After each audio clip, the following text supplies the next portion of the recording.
ఈయన ఏమంటాడు, మేము కట్టిన ఒక్కో ఇల్లు ఇందిరమ్మ 7 ఇండ్లతో సమానమట. ఒక్కొక్క ఇల్లు 7 ఇండ్లతో సమానమట. ఏడ కట్టిండు, 7 ఇండ్లతో సమానం.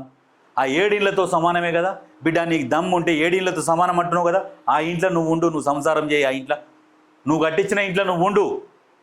నిన్ను గొప్పగా అనుకుంటారు అప్పుడు ప్రజలు. 7 ఇండ్లతో సమానం అంట. చెప్పుకుంటేందుకు సిగ్గు లేదు. ఒక్కొక్క దగ్గర పిల్లర్లు ఇట్లా ఊగుతుండే మీరు కట్టించినప్పుడు, ఆ ప్లాస్టింగులు ఇట్లా రాలిపోతున్నాయి. అందులో అసోసియేషన్ ఏర్పాటు యోనోని కేటాయిస్తే పాపం వాళ్ళు సొంత ఖర్చు పెట్టుకొని 50,000 లక్ష రూపాయలు అడిషనల్గా ఖర్చులు పెట్టుకొని అసర్కారు చేయించుకొని ఉంటున్నారు కొంతమంది, ఇల్లు లేక దిక్కు లేక. ఇప్పుడు వచ్చిన ప్రభుత్వం ఏం చేస్తున్నది, ఒక్కొక్క దగ్గర కలర్లు వేయకుండా, పెయింట్ లేకుండా శిథిలా వ్యవస్థకు చేరినాయి. అటువంటి వాటిని మళ్ళీ రిపేర్ చేసి మళ్ళీ దానికి సపోర్టింగ్ పిల్లర్లు వేసి ఎటువంటి ఇబ్బంది కలగకుండా ఇల్లు తయారు చేస్తున్నారు. మీరు కట్టించి వదిలేసిర్రు.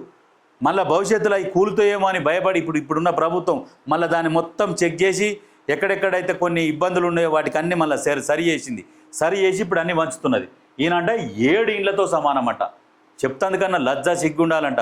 ఎరుగుతాను కన్నా సిగ్గుండాలి, ఎత్తేసేయడం కన్నా సిగ్గుండాలన్నట్టు చెప్తాడు ముచ్చట్లు.